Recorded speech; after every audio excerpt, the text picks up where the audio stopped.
Hello and welcome to PolyInnovator. This is the Now page update for May 2023. I am Dustin Miller, PolyInnovator, and honestly, this episode is going to be a little bit weird because there's a lot going on and I really don't have a full train of thought. Hopefully the written portion helped solidify some ideas that I can simplify in the video, but it might be a little bit all over the place, just like this year is. So the whole point of having a multi-phase year is to be able to catch up on a lot of different tasks and projects and phases that I had not been working on nearly enough in the past few years.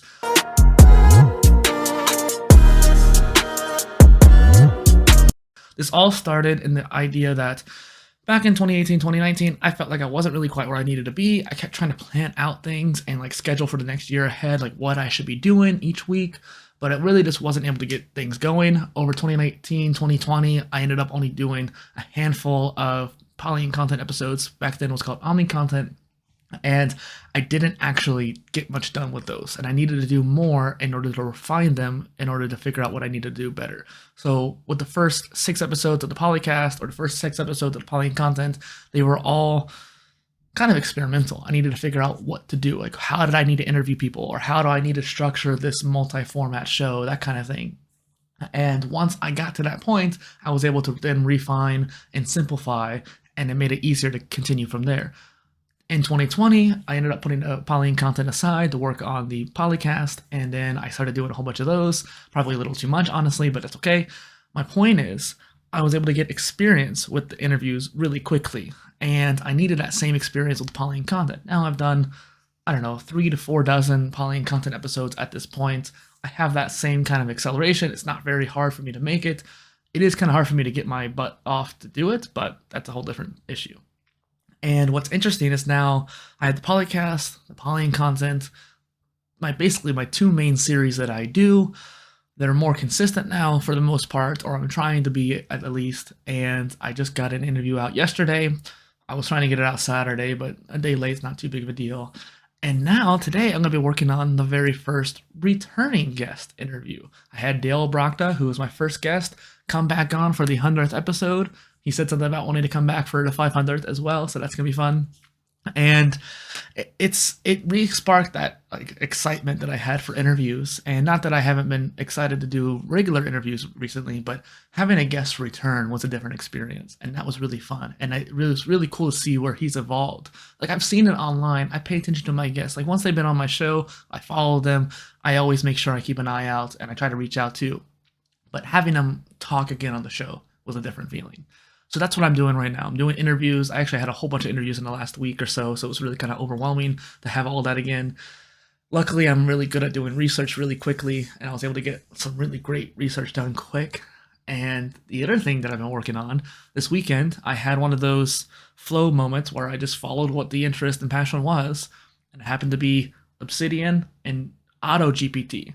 So it's a spin-off of ChatGPT where you can install it locally. It still uses the API with ChatGPT, OpenAI, but it is a autonomous system. So instead of you prompting the chatbot, it prompts itself. You give it some goals you want it to work towards, and it works on its own. The real kicker is that it's a local thing. It can access local files, and I think that's where it's really interesting, because most people don't have a vast collection of knowledge base on their computer. It's always a website or Notion or something like that. And Notion's been kind of getting on my nerves because of the sense of I couldn't combine some of my databases together into a singular view so I could see everything in one calendar, for example.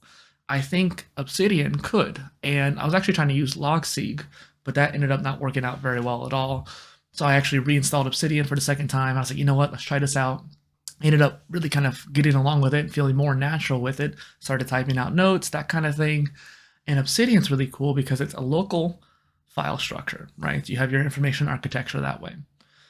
I still need to work on it, but I imported my Notion into it, and it's not very clean, it's not very effective, but at the very least I have my same structure, the PolyInnovation operating system structure. So there's PIOS and Obsidian, that once I get all organized and kind of set back up, not only could I combine it with my local files, because that's one thing where I was really frustrated by having to create a folder for every single episode on my computer, and then on top of that, create a whole separate thing on Notion. And So I can combine those together and have all the materials I needed in one place. But then I can also use ChatGPT, or AutoGPT in this case, to then go through my files and read it in a different way that I might not be able to see. So if I need to reference something that I might not be able to personally think about, it can fill in the gaps for me.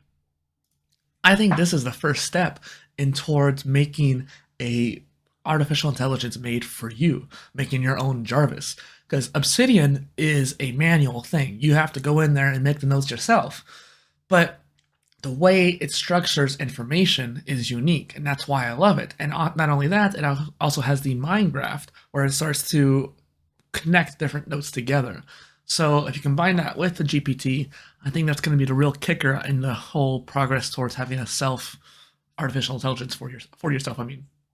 And then what else is coming up? I've kind of already mentioned that. There's a lot of different things. At the beginning of this year, I started working on PhoseEvos, which is my video game series that's kind of like Pokemon, and I really made a lot of progress when it came to quests and characters and stories and the creatures, and I used AI to generate images for all of that.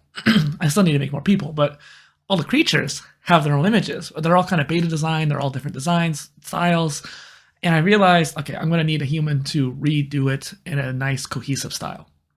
So over the past few months, I haven't really been working on the game very much, but I've been working on the character designs and hiring special artists to redo the AI in a more official capacity. And I think it's been really successful, and I'm doing that with the starters and legendaries right now. And hopefully, over the course of this year, I can slowly start collecting enough to start the demo. And then I can work on the actual gameplay development and work on the coding for it. So that's kind of like, I sowed the seeds for PhoseEvos, and now it's just a slow burn, getting things done over time when I have the income to pay for the artist. And then I also have this, I just started the seeds of this Obsidian AutoGPT slow burn. I think I'm still going to work on it this week. I still have to work on Obsidian quite a bit. Honestly, I probably shouldn't say this as a Notion guru, but I might switch over to Obsidian, at least for a while, because I'm really enjoying the structure there. And while it doesn't have robust databases, there is a plugin that I can try out, but it doesn't have a robust system for that, so I might not be able to fully move from Notion altogether, especially down the line when I need to collaborate with people. But to have my own personal brain on my computer, that makes me really happy. So there's a lot of things I'm sowing the seeds for, and I'm really starting to build things out. Losing my voice. Also, I quit my job. After 11 years, I'm finally leaving the ARC. I'm waiting till June 15th, which happens to be the day that I first ever started working. This was my first job that I had in Colombia, or ever really. And June 15th was the first day I was a lifeguard, so I wanted to end on that date. I'm a bit circular in that way. And while they're not necessarily happy with me because of the quitting, I do think it's time. I also need more income, and I can't do that with that job there. It's just not working out. And if I keep one foot in the door, I'm just going to go back at some point. So I'm trying to just cold turkey it, and I'm really excited about it. Hopefully, some new opportunity will come here in the next short while. Thank you, and thanks for watching. Hopefully, things really build up from here.